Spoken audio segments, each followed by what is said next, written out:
Bonsoir et merci d'être avec nous. Bienvenue sur Polynésie la première. Voici les titres de votre journal. 2 jours après le second tour des municipales à Aroué, le maire sortant Philippe Chil conteste l'élection de Te Urairiti devant le tribunal administratif. Il s'interroge sur la régularité des procurations. Que sont devenues les 7 familles du quartier Apahéré à Mamao? Souvenez-vous, il y a 3 semaines, ils avaient tout perdu dans un incendie. Nous les avons retrouvés aujourd'hui en pleine reconstruction.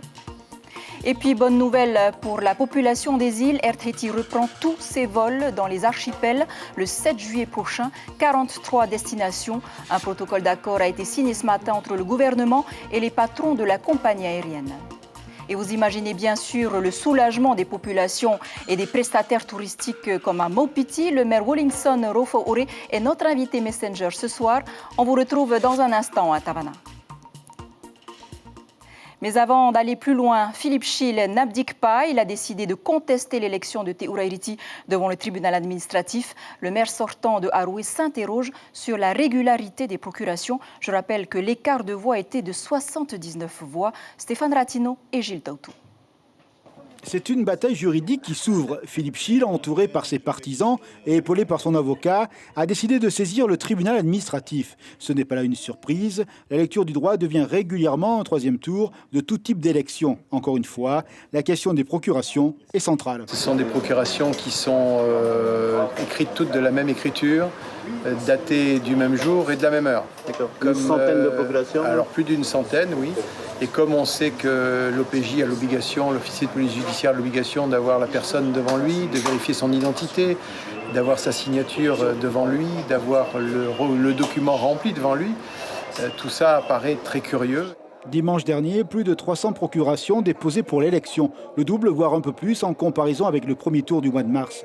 Le conseil de Philippe Chil entend mener la bataille juridique sur 2 fronts, le droit administratif et une enquête judiciaire. Je vais engager une procédure d'annulation des élections de dimanche devant le tribunal administratif de Papeete cette semaine. Et également, je déposerai une plainte pénale auprès de M. le procureur de la République pour ces faits, pour qu'il engage des poursuites ou tout au moins lance une enquête sur les auteurs de ces faits et si ces faits sont avérés. De toute manière, Te Urairiti sera élu maire d'Aroué cette semaine. Entre le tribunal administratif et l'éventuel recours au Conseil d'État, il devrait se passer au moins une année pour connaître les conclusions des juges administratifs. Et de son côté, Te Urairiti a appris avec surprise la nouvelle. Elle prendra le temps d'examiner les griefs qui lui sont reprochés avant de réagir. À Papeete, souvenez-vous, il y a 3 semaines de cela, 7 familles d'un quartier de Mamao perdaient leur maison dans un incendie. Hébergées en urgence, elles ont aujourd'hui toutes trouvé une solution, un déménagement ou une reconstruction grâce aux différentes aides reçues, mais aussi grâce à un grand élan de solidarité. Le reportage de Lucille Guichet-Tirao et Hubert Liao. Te Haamei et sa famille n'ont jamais vraiment quitté le quartier Apahéré de Mamao. Depuis l'incendie qui a ravagé leur domicile, ils sont hébergés dans la maison de quartier. Mais déjà, ils commencent à reconstruire sur les cendres. Il y a 3 semaines, ils ont tout perdu dans les flammes. On s'est cotisé, moi et mon père, au début. Après, de fil en aiguille, il y a la famille qui s'est mise aussi par derrière, la famille du côté de ma femme, de ma concubine. Et voilà, on a pu aboutir à ça. Dans ce quartier, la solidarité a fonctionné à plein. Elle a complété les aides en matériaux de l'OPH et le coup de pouce des services sociaux. La solidarité d'abord, la réglementation après. Les maisons ont été construites de manière un peu anarchique, donc les règles d'urbanisme n'ont pas toujours été respectées parce que bon, ça a toute une histoire, Mamao. On ne va pas refaire l'histoire. Bon, on est en train de chercher les solutions pour vraiment lever ces barrières. Après, on ne peut pas non plus freiner cet élan de solidarité. À côté, la maison de Roméa et sa famille a été moins touchée. Seul l'étage est à reconstruire. Mais les sinistrés ont déjà réintégré le domicile. C'est système D. Hein. À l'intérieur, moi je redors à l'étage, même si c'est un peu brûlé. Nos enfants, on a fait partie aux marquises. On ne veut pas qu'ils soient là pendant cette période-là. La famille Hatitio, elle, est logée en hébergement d'urgence. Déjà bénéficiaire d'un faré OPH dans une autre commune, elle se donne le temps de le rénover. Pour l'aîné de la fratrie, c'est un nouveau départ. C'est pas vraiment un traumatisme, ça va. Je l'ai bien pris et tout. Je vois toujours le bon côté des choses après. Voilà. Maintenant, il faut rebondir. Oui, voilà, tout à fait. 4 autres familles sinistrées bénéficient déjà d'un logement au péage dans d'autres communes. Leur déménagement est prévu dans les semaines à venir. Également dans l'actualité, c'est officiel, Air Tahiti reprend tous ses vols dans les archipels de la Polynésie. Un protocole d'accord a été signé ce matin entre le gouvernement et les patrons de la compagnie pour une dotation de 450 millions de francs pour la survie bien sûr de la société. Et la grande particularité cette fois, c'est que le gouvernement aura son mot à dire sur la fréquence des dessertes et la tarification. Nicolas Suir et Hiro Terorotoa. Toutes les destinations aériennes seront desservies à nouveau à partir du 7 juillet. Telle est la volonté du gouvernement en accordant une dotation de 450 millions de francs à Air Tahiti. De plus, à partir du 1er janvier 2021, un fonds de continuité territoriale sera établi pour le maintien de toutes les lignes. Il permettra au gouvernement d'avoir son mot à dire quant à la fréquence des dessertes et à leur tarification. Que veut le pays en termes de désenclavement? Quelles sont les fréquences qu'il veut? Quelles sont les destinations qu'il veut? C'est au pays à définir ces aspects-là. Donc voilà, le pays apporte sa contribution en hauteur de 450 millions. Nous ferons en sorte qu'on fasse, il y ait un service qui soit dimensionné à proportion de cette contribution. Le gouvernement, actionnaire minoritaire à hauteur de 14% dans le capital d'Air Tahiti, pourra à l'avenir augmenter cette participation. Il n'est pour l'heure question que d'un service public plus accessible à chacun. C'est une grande nouveauté parce que nous allons pouvoir enfin baisser les prix des billets sur certaines destinations et on vous dira en temps utile quelles sont les destinations qui seront soutenues par le gouvernement. La dotation de 450 millions de francs permet le maintien de tous les emplois. La crise du Covid a réduit les effectifs du premier employeur du pays à 1200 salariés. Entre les départs à la retraite ou volontaires et les suspensions de contrats, 200 personnes ont quitté l'entreprise. Notre combat depuis le début de la crise Covid, c'est de faire en sorte que les personnels continuent de pouvoir travailler au sein d'Air Tahiti. Je l'ai dit, je le répète encore, c'est de la compétence que nous avons à Air Tahiti, la haute compétence. Ces personnes-là sont précieuses pour la compagnie et il faut les garder, il faut les conserver dans l'entreprise. Ce protocole d'accord est une bonne nouvelle pour les 70 000 habitants des archipels éloignés. 43 îles possèdent un aéroport. Elles seront toutes desservies le 7 juillet au lieu des 20 seulement aujourd'hui. Et c'est aussi le soulagement pour les salariés prestataires d'Air Tahiti dans les Tuamotu, comme à Takapoto, car depuis l'arrêt des vols au mois de mars dernier, ces personnes-là n'avaient d'autre choix que de retourner au copra et à l'agriculture. Le reportage sur place de Punuatuti. Depuis plusieurs mois, l'aéroport de Takapoto est désert. La suspension des vols domestiques a privé les salariés d'Air Tahiti de leurs principales ressources financières, comme Xavier qui s'est tourné vers le copra et l'agriculture pour faire vivre sa famille. Les habitants de l'atoll ont été très inquiets lorsqu'Air Tahiti a annoncé l'arrêt des vols vers Takapoto. En effet, seul autre moyen de transport, les goélettes. Et en plus, on a des vivres qu'on a envie de faire envoyer aussi, qu'on rate par bateau, donc on aimerait bien faire envoyer par avion. Et si on nous dit qu'il n'y a plus de vol, mais c'est quoi ça? On est coupé du monde. Ce mercredi 1er juillet, Air Tahiti annonce la reprise des vols partout en Polynésie, un soulagement important pour les 500 habitants de Takapoto. Tout c'est important et d'autant plus à Takapoto, parce qu'on est une petite île. On n'est pas nombreux en habitants et bon, les liaisons ne sont pas toujours correctes. On a très peu de liaisons. Des liaisons qui bientôt l'aéroport de Takapoto reprendra vie. L'avion reste le cordon ombilical indispensable aux îles éloignées.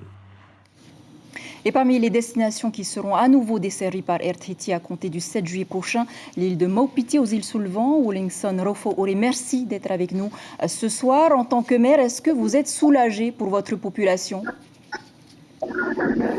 Avant de répondre, je souhaiterais saluer toutes celles et tous ceux qui nous regardent ce soir. Évidemment, c'est une immense satisfaction, une joie que tout le monde reconnaît en tant que telle, parce que depuis près de 4 mois maintenant que le pays était en confinement, il fallait trouver une solution pour pouvoir à nouveau distribuer des îles comme la nôtre et pas seulement la nôtre. Non seulement nous sommes satisfaits, nous, nous, les futurs, les potentiels passagers de Air Tahiti, mais notamment les agents même de Air Tahiti qui, depuis ce temps-là, sont mis un petit peu de côté, sont sur le garde. Donc, tout le monde est satisfait, je pense, de cette décision-là. Il fallait quand même le prendre suffisamment assez tôt, mais de toute façon, le pays a décidé aujourd'hui de mettre 450 millions de francs pour pouvoir redémarrer un petit peu l'activité et nous sommes absolument entièrement satisfaits de cette décision. Nous allons voir le bout du tunnel maintenant. Il y a une vingtaine de pensions de famille à Maupiti et une trentaine de prestataires. Comment ont-ils réagi en apprenant la nouvelle? Je pense qu'en ce moment même, en direct, tout le monde doit être devant leur télévision, donc tout le monde doit être satisfait, c'est naturel, c'est normal.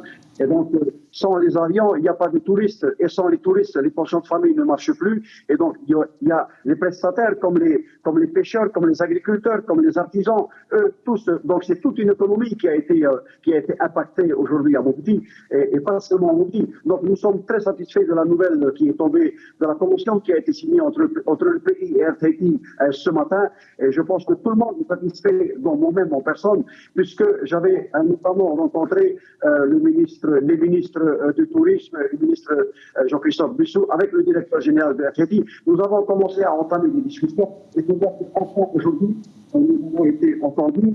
Évidemment, c'est tout naturellement qu'on est très, très satisfait de cette décision. Pour vous, l'activité peut enfin redémarrer? J'imagine que oui, parce que c'est ce que nous attendons tous, c'est ce que les pensions de famille attendent tous, que les touristes reviennent ici, parce que l'économie est au plus bas en ce moment, donc ils ont besoin de redémarrer. Ces personnes-là ont besoin aussi de voir la fin du mois, parce que sans salaire, sans économie, on ne peut pas tellement manger à sa faim, et donc tout le monde est satisfait, je pense, et enfin l'économie pourra redémarrer normalement, et j'espère longuement. Wellington Rofouri, merci beaucoup d'avoir répondu à nos questions. Et vous le savez, quasiment tous les paquebots et yachts de croisière sont à l'arrêt à 3 jours de l'ouverture des vols à l'international. C'est encore le grand flou sur le retour des touristes, ce qui n'empêche pas la société Tahiti Yacht Charter de s'agrandir. L'entreprise basée à Reate a accueilli un nouveau navire dans sa flottille, un beau catamaran 630 sans voile, unique en Polynésie. Il est arrivé hier dans le port de Papeete et a été baptisé cet après-midi.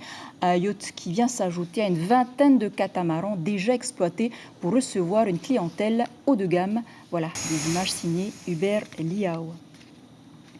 Et la relance de l'industrie de la croisière était justement au cœur des échanges hier soir entre les partenaires du cluster maritime. Les patrons des groupes hôteliers, mais aussi les acteurs du tourisme maritime étaient sur le Paul Gauguin.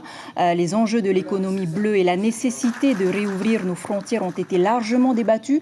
Tous sont d'accord pour une ouverture progressive. Rappelons que l'État apporte de son côté son aide en matière de défiscalisation nationale. Elle soutient aussi le développement de l'activité touristique à hauteur de 9 milliards de francs engagés en 2020 au titre du contrat de projet. Touanoua Degage, président du cluster maritime, nous explique ses priorités pour les mois à venir au micro de Marcel Bonneau.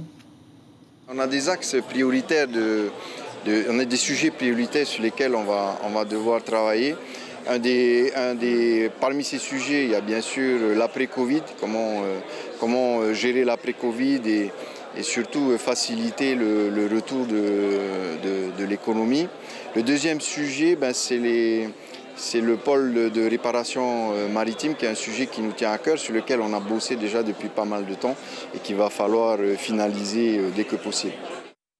Et pour permettre aux petites entreprises de faire face à la crise, les entrepreneurs ont encore jusqu'au 31 juillet pour déposer une demande pour bénéficier du Fonds national de solidarité proposé par le pays et l'État. Un formulaire est disponible en ligne, tapez formulaire.impôt.gov ou renseignez-vous auprès de la CCISM. Les entreprises éligibles vont de l'hôtellerie à la restauration, la pêche, l'aquaculture, la perliculture, le commerce de gros ou encore l'édition de livres. Et la population marquisienne l'avait tellement espéré. Ce matin, un hélicoptère de la compagnie Tritinoe Hélicoptère a été acheminé par le cargo mixte Aranoui sur l'île de Nukuhiva. L'appareil qui sera opérationnel d'ici quelques jours permettra temporairement d'effectuer les évasans entre les îles de l'archipel et l'hôpital de Taiohae. Il sera remplacé début septembre par 2 hélicoptères achetés en Suisse par le pays. Ils seront basés en permanence à Nukuhiva. L'État, à travers le FIP, financera les locaux du nouvel héliport. Les hélicoptères auront plusieurs missions sur place, comme le précise l'administrateur des Marquises au micro de Marie Curva. L'hélicoptère, il peut apporter des moyens de lutte contre l'incendie. C'est un moyen intéressant. Il peut permettre de faire de la surveillance maritime, surveillance des zones de pêche pour accroître les moyens déjà mis en œuvre par la Marine nationale. Il peut assurer aux agents de l'État et du territoire d'ailleurs la facilité pour leur permettre d'aller en mission dans les îles, mission dans tous les domaines traités par les administrations. Il peut bien sûr permettre le développement du tourisme, une activité touristique très importante. Il peut permettre de retrouver les liaisons très rapides avec l'aéroport, 7 minutes contre 1 heure actuellement par la route. Également dans l'actualité littéraire du Fénois, Jean-Marc Regnault publie 2 essais sur Oscar Temaru et Gaston Floss, 2 personnages incontournables de la Polynésie française. Et c'est leur rivalité que l'historien a voulu mettre en lumière dans ses ouvrages. On l'écoute au micro de Hepua Tewira.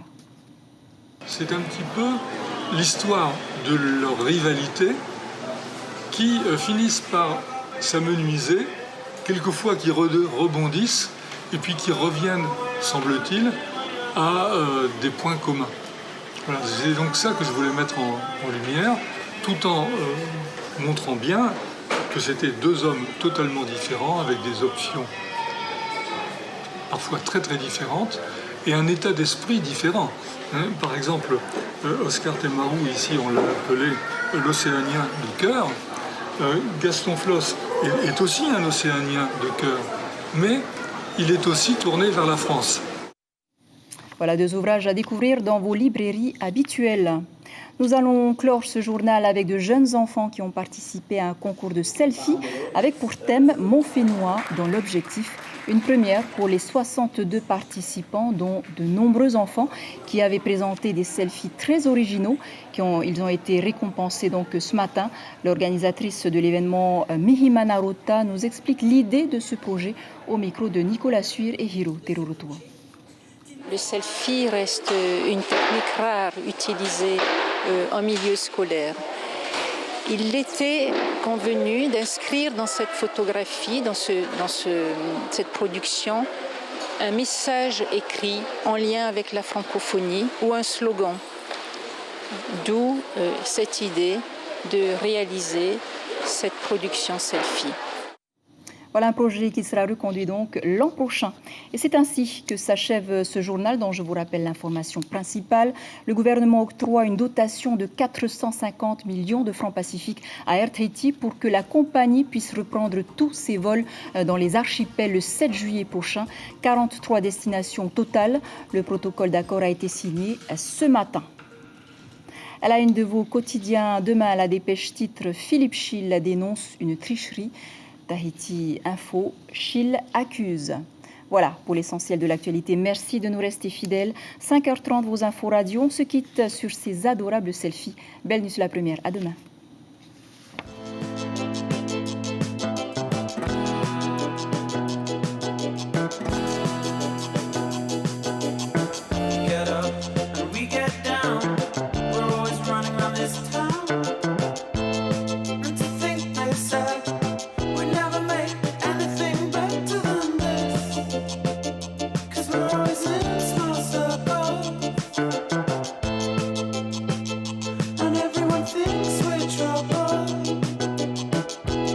Retrouvez notre journal en replay sur notre site internet.